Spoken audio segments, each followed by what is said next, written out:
This fluffy scarf is actually super simple and a whole lot of fun to make.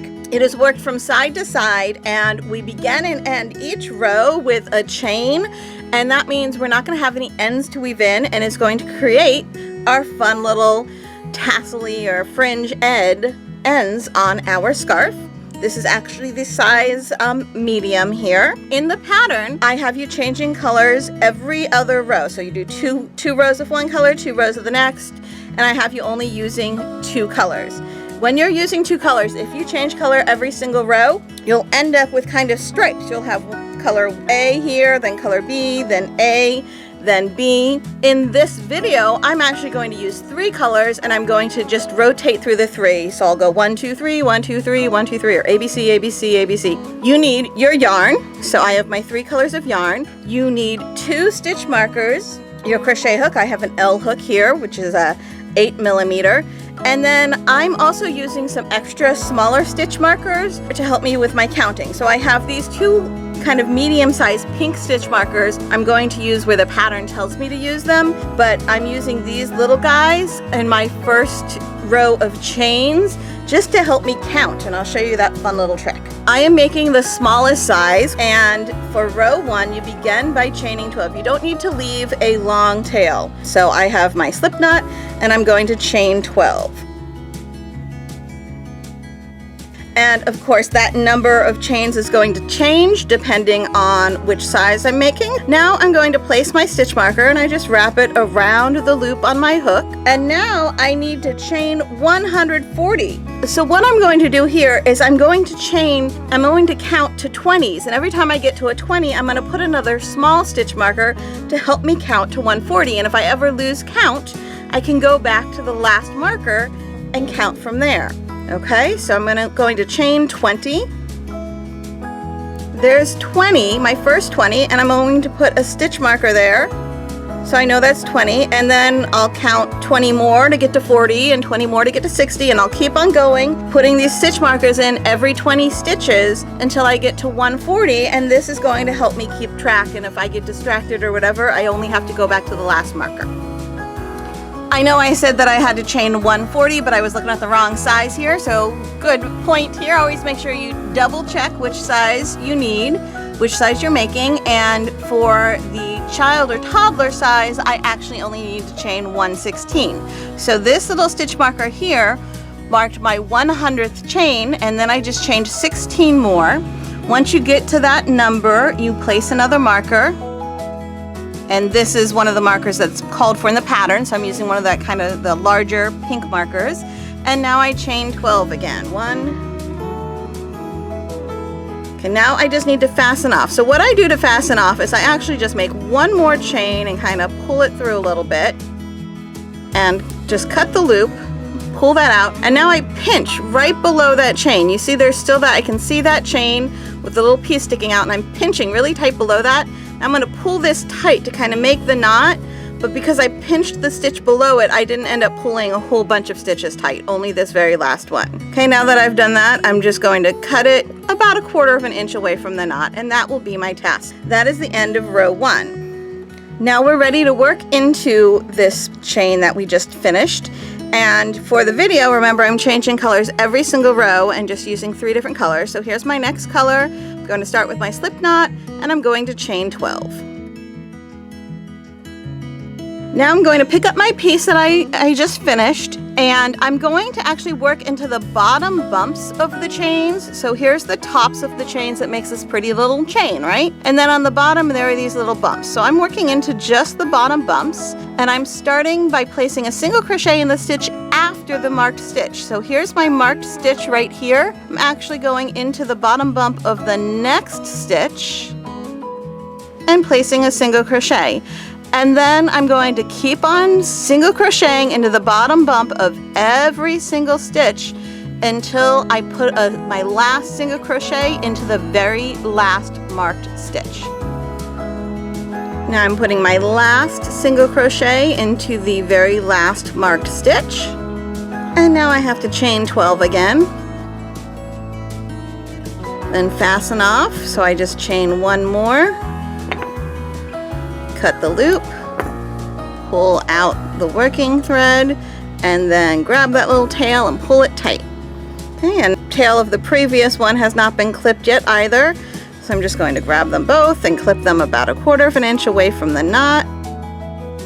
That is row 2, and now we are ready for row 3. At this point, you can take off the stitch markers whenever you want. Leaving them on lets you know which end is the bottom if you put this down or whatever, but you know, whatever floats your boat. You aren't going to need them anymore. So now for row 3, I'm going to move on to color 3, and this is the last of our setup rows. After this, when we hit row 4 will be our repeat row. So we're starting by putting our slip knot in, and we're chaining 12. Now we're going to single crochet into the first stitch here, so it's the last single crochet we made in the previous row. And now here is the repeat section of this row. We're going to single crochet in each of the next 3 stitches.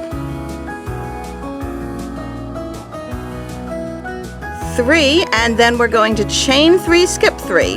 1, 2, 3, and skip 1, 2, 3, and then we repeat that. So here's our next stitch. Single crochet in each of the next 3 stitches. Chain 3, skip 3.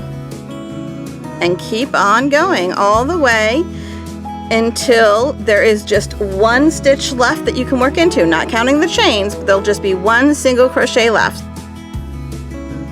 Okay, I've done that repeat all the way across, the single crochet in each of the next 3 stitches, chain 3, skip 3. So here are the 3 that I skipped, and then there's just 1 stitch left, and I'm going to single crochet into the very last stitch.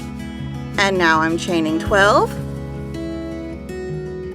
and fastening off. So I just pinch and chain 1 more, cut the yarn, pull that tight, grab this end, which has also not been cut, and just cut them both about 1/4 of an inch away from the knot. And there we go, row 3.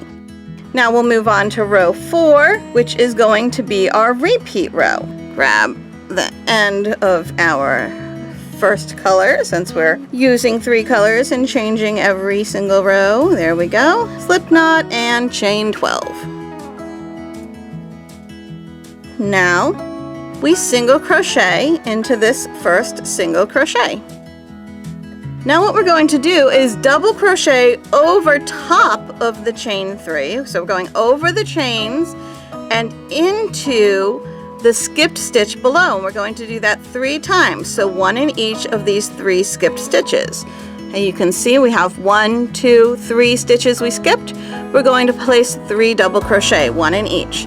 So we double crochet, we're going into the stitch, and we're working over top of that chain. So essentially you're just acting like that chain is glued to the top of the single crochet beneath it, okay? And it'll just get worked inside of these stitches, essentially. It'll just get hidden right in there. And 2, and 3. Okay, and then we chain 3 and we skip those 3 double crochet. And we just repeat that part, okay? Not the very first single crochet, but the 3 double crochets working over the chain and into the skipped stitches, and then chain 3, skip 3. So we chain 3, skip the 3 single crochet, and now we're double crocheting over the chain and into the 3 skipped stitches below it. Then chain 3, skip the next 3 stitches, and repeat.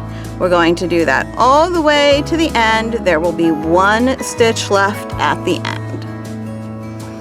There's just this 1 stitch left, so now I am going to single crochet into that last stitch. And there was just that 1 stitch left because I did the chain 3 and skip 3, which then leaves that 1 left.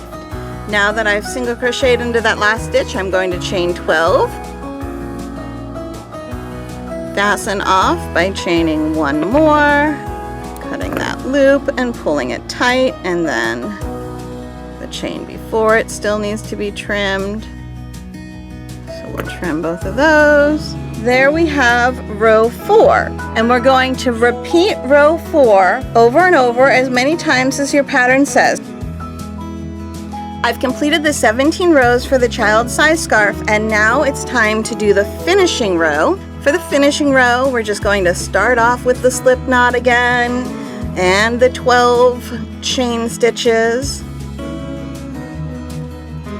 Now, what we're going to do is single crochet in the first stitch, double crochet over the chain 3 and into each of the next 3 skipped stitches. So this is the same as it was before, but now here's where the difference is. Instead of chain 3, skip 3, we're going to single crochet into each of these 3 stitches.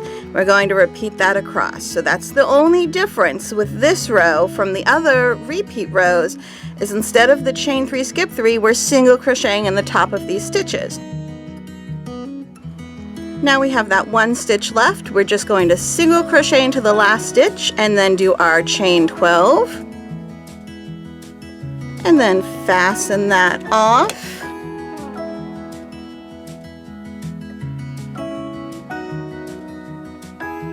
And there's probably one end back here that wasn't trimmed.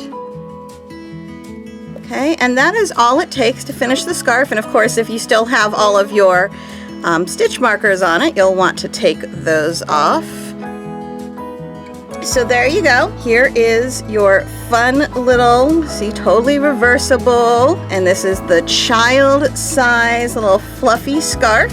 We used 3 colors, changing the color every single row.